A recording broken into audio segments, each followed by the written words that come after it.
सुंदरबन के जंगल में एक ठग सियार रहता था। वह बहुत ही निकम्मा और कामचोर था। हमेशा इसी जुगाड़ में रहता कि कहीं कोई मुर्गा मिले जिसे मूर्ख बनाकर उसके साथ ठगी की जाए। एक दिन, अरे बंदर भाई, कल रात में मैंने आपको सपने में देखा। अरे रहने दे सियार, तू अपना सपना अपने पास रख और मुझे जाने दे। ऐसा बोलकर बंदर चला गया। धीरे धीरे सारे जानवर सियार की हरकत को जान चुके थे, इसलिए कोई भी जानवर उसकी बातों में नहीं आता था। अब सियार समझ चुका था कि इस जंगल में उसकी दाल नहीं गलने वाली, इसीलिए वह दूसरे जंगल जाने का निश्चय किया और अगले दिन सियार अपने जंगल को छोड़कर दूसरे जंगल की तरफ निकल पड़ा।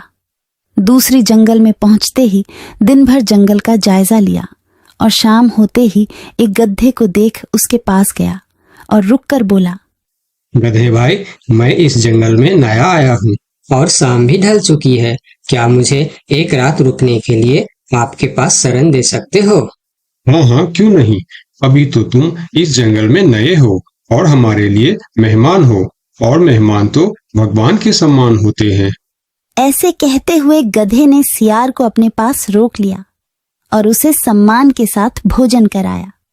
भोजन करने के बाद दोनों आपस में बातें करने लगे। सियार ने गधे से बोला, अरे गधा भाई, इस जंगल में पीपल के पेड़ के पास एक तालाब है, जानते हो उसके बारे में? हाँ हाँ, पीपल के पास एक तालाब है। वह तालाब कीचड़ से भरा पड़ा हुआ है। उसका पानी भी बहुत गंदा हो चुका है। यहाँ का कोई भी जानवर उसका पानी नहीं पीता है। सियार ने अपनी आवाज को धीमा करते हुए बोला, क्या तुम जानते हो, वह सोने चांदी का तालाब है। उसके अंदर ढेर सारा सोना और चांदी छुपा है और उस तालाब का मालिक मैं ही हूँ। सियार का बात सुन गधे ने चौंक के बोला, ये तुम क्या बोल रहे हो सियार भाई? तालाब भी कहीं सोने और चांदी का होता है? मैं भी ऐसे ही सोच रहा था। मुझे भी इस तालाब के बारे में कोई जानकारी नहीं था, लेकिन कुछ ही दिन पहले मेरे पिताजी मरने से पहले सारे संपत्ति मेरे नाम की, उसमें यह तालाब भी है। और आज मैं अपने संपत्ति देखने के लिए ही यहाँ पर आया हूँ। यकीन नहीं होता तो यह थैली में देख लो, जो मैंने अभी इस तालाब से निकाला है। सोने के गहने निकालकर गधे को दिखाया, जो उसे ठगने के लिए उसने अपने साथ लेकर आया था। गहने को देखकर गधे को सियार के बात पर विश्वास हो गया और बोला, अरे हाँ, ये तो सचमुच सोने चांदी का है। तब तो तुम बड़े ही भाग्यशाली हो, इसलिए तुम्हारे पास ये सोना चांदी का तालाब है। अब सियार मन ही मन खुश हो रहा था। उसे तो इसी बात का इंतजार था। गधा भाई, मुझे इस संपत्ति से कोई भी लालच नहीं है। मेरे पास मेरे जंगल में और बहुत सारे संपत्ति है जो मेरे पिताजी ने मेरे लिए छोड़कर गए हैं। मैं तो यहाँ तालाब बेचने के लिए आया था। सोचता हूँ तुम भले जानवर दिखते हो, क्यों ना तुमको ही यह सब बेच दूं। मुझे, यानी यह सोने का तालाब मेरा हो जाएगा और मैं इस तालाब का मालिक बन जाऊंगा।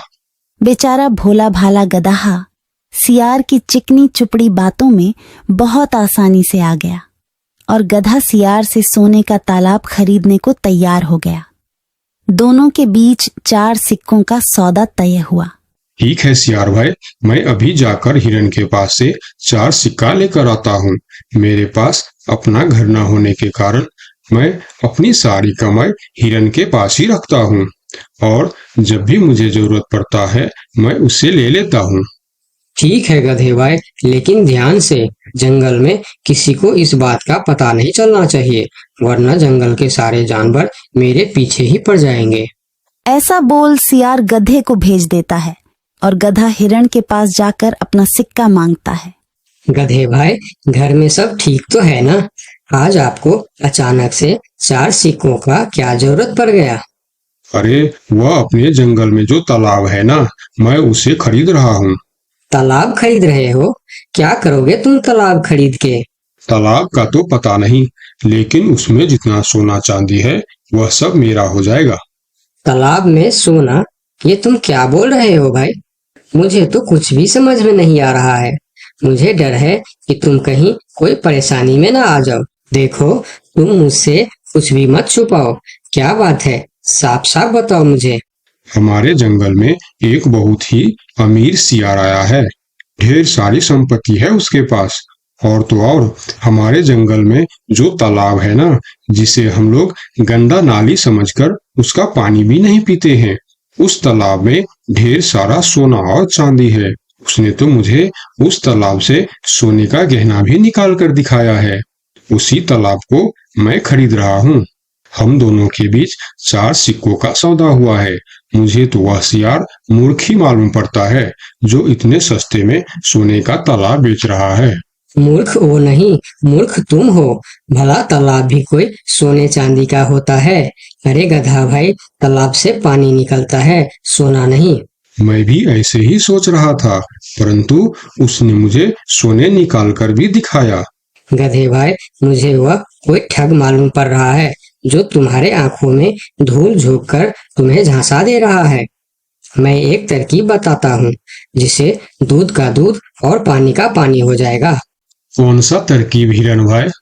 तुम ऐसा करो, उस सियार से बोलो कि मेरा हिरन भाई ने कहा है कि लिखा पढ़ी होगा तभी मैं उसे 4 सिक्का दूंगा, और अगर बिना लिखा पढ़ी से ही काम हो जाता है तो मैं सिर्फ एक ही सिक्का दूंगा। अगर वह तालाब सच में सोने की है तो वह लिखा पढ़ी जरूर करेगा, नहीं तो वह एक सिक्के में ही मान जाएगा। हिरण की बात सुनकर गदहा हाँ में सिर हिलाया और सिक्का लेकर सियार के पास पहुंचता। सियार भी गधे के आने के इंतजार में उतावला हो रहा था। गधा पहुंचते ही सियार से बोला, सियार भाई, मेरा हिरन भाई ने कहा है यदि आप लिखा पढ़ी के लिए तैयार हो तो मैं आपको 4 सिक्का दूंगा, वरना बिना लिखा पढ़ी के आप एक सिक्का ले लो और मुझे यह तालाब दे दो। सियार ठग किसी तरह से जल्दी करके सिक्का लेकर वहां से जाना चाहता था। वह बोला, अरे गधे भाई, तुम बड़े अच्छे और भले मालूम पड़ रहे हो, तुमसे क्या लिखा पढ़ी कराना। चलो तुम एक ही सिक्का दे दो। अब गधे को समझने को कुछ बचा ही नहीं था। गधे को समझ में आ गया कि सियार उसको ठगना चाहता है। ठीक है सियार भाई, कोई भी शुभ कार्य करने से पहले मुंह मीठा करना जरूरी होता है। मैं अभी लड्डू लेकर आता हूँ, आप यहीं रुको। गधा जंगल से 2-3 जानवरों को बुला लाया और सियार की जमकर धुनाई कर दी। किसी तरह सियार वहां से जान बचाकर